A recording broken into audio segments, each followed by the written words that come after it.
y'all, I wanted to come through and talk about what I was talking about in the last video a little bit, which is rituals for healing and growth.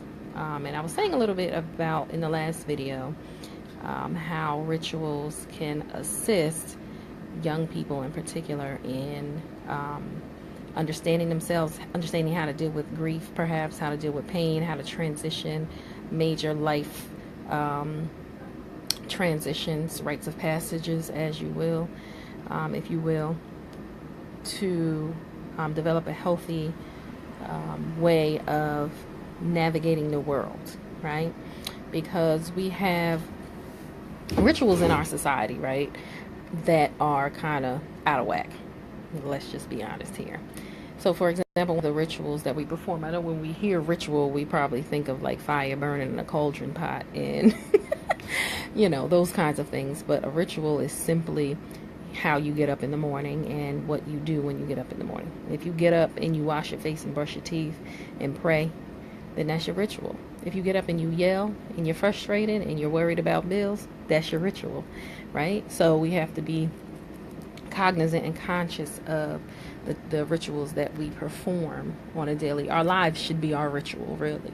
Everything that we do is a ritual for our how we're building our future, how we're teaching future generations to interact with their world. Okay, so I make it Can you pick the other one for you? No, I'm fine, thank you. I make it a point to, for example, ensure that my daughter, at this time, for sort of her rites of passage, she's learning how to cook and clean, right? She's also learning how to be, to understand what friendship means, right? Because she's interacting with the whole mean girl bullying thing already, unfortunately. And it was subtle. It wasn't as strong as it can be in some of these public schools because she was in a homeschool, but it just so happened that one of the children was, it's clear as day to me that she's quite manipulative and I don't even want to call the little girl, I don't want to say like racist or anything like that, because I'm quite sure, well, I don't think that the little girl is cognizant of it. It's probably just something that's so ingrained that she don't even realize. But I don't care. The reality is that I'm not going to have my daughter take all that. But that's a whole nother conversation. So that's a part of the rituals that we start to build. Like, so we start to talk about, the importance of how people treat you, how you treat people, how you talk to people, how you talk about people, what these things may mean, et cetera, et cetera. So this is a part of her of ritual for her to understand. And part of that ritual is, her getting together with different kinds of friends, right, at different times and in different environments. So a ritual is, it's difficult to define, but if you could define it, it's the way that we build relationships in our the way that we navigate the world, right? How we perceive, conceive, and navigate the world. That is ritual for you. So I'm saying all this to say that we should really be conscious of. So, for example, do we think about how we think about the big rituals like, coming together for Thanksgiving, but I think a lot of times those are quite shallow. We just come together those couple of times a year. It doesn't really have a strong meaning anymore anyway. And we just, eat and leave. And it should be more than that. We should really be considering, the history of the country and how, I know that sounds heavy, but it doesn't have to be. It could just be part of the process, right? It can just be part of how you understand that you are building a legacy, a certain mentality for your family. That's all, right? We kind of get annoyed with the quote unquote woke person in the family because they always got something enlightening to say. But the reality is that they don't have to be an annoyance. They can be part of the ritual where you're actually doing some healing and understanding and learning and growing, as opposed to just being a an agent that is soaking up and sucking in irrelevant information and doing irrelevant rituals that aren't even important for your life, right?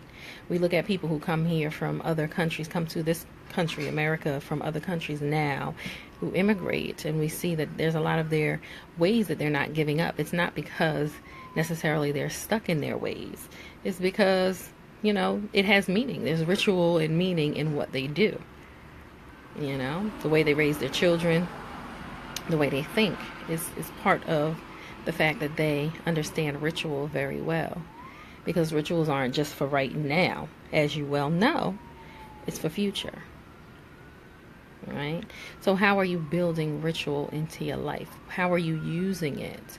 How are you celebrating children's milestones? And I'm not just talking about, you graduated from high school. That's one of the rituals that we use as a society. But when you think about it, what meaning does it really have? What meaning does it really have? What are they able to really do at the end of high school besides the fact that they passed, whatever test? And they may be on their way to college, but what does that mean for their adulthood? What does that mean for their contribution to society? What does that mean for their how they know themselves? What does it mean?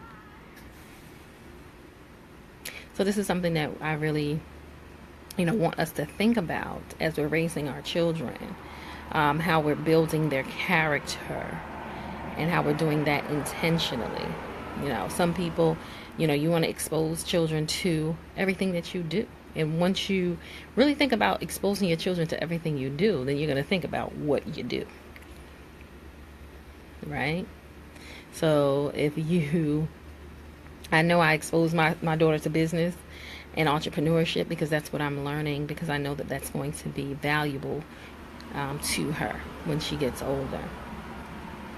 I exposed my daughter to seeing loving relationships around her because I know that that's going to be invaluable to her when she grows up.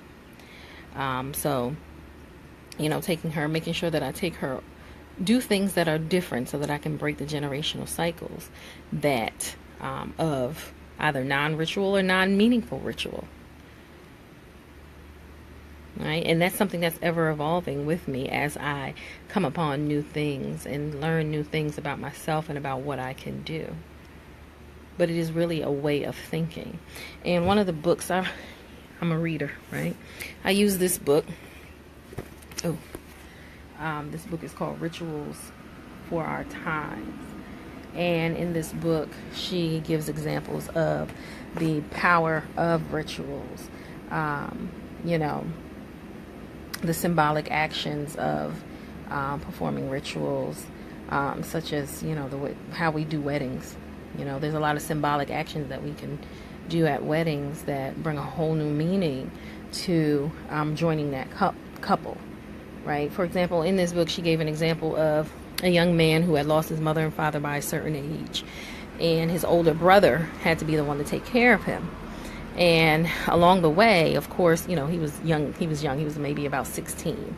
So at some point he said to his older brother, who had just gotten married himself, so him and his wife were basically raising a teenager and they weren't much older themselves. He basically said, I don't feel protected or safe, right? Because both of my parents are gone. Like, I don't have the safety and protection that other children my age would have because of that. And so his whole family went into action, into creating something that represented and was ritual for helping him grieve, but also helping him feel safe.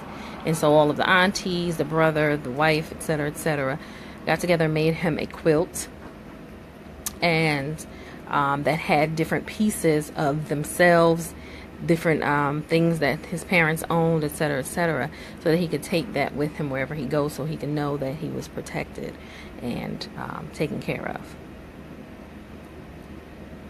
And I just found that to be extremely profound. And we know that that's something that has been done for a very long time, but that is ritual.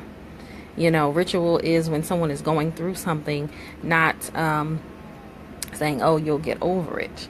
It's really building a frame of mind into it where you are assisting a person get over that hump in their lives,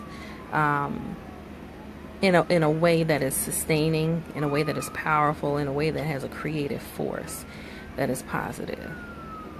It's just like when a woman has a baby, right? There should be so much ritual around that. We don't do nearly enough in this society, but that's another conversation. Right? People are waking up, though. People are waking up to the fact that there needs to be much more that goes into when a woman has a baby. So much more.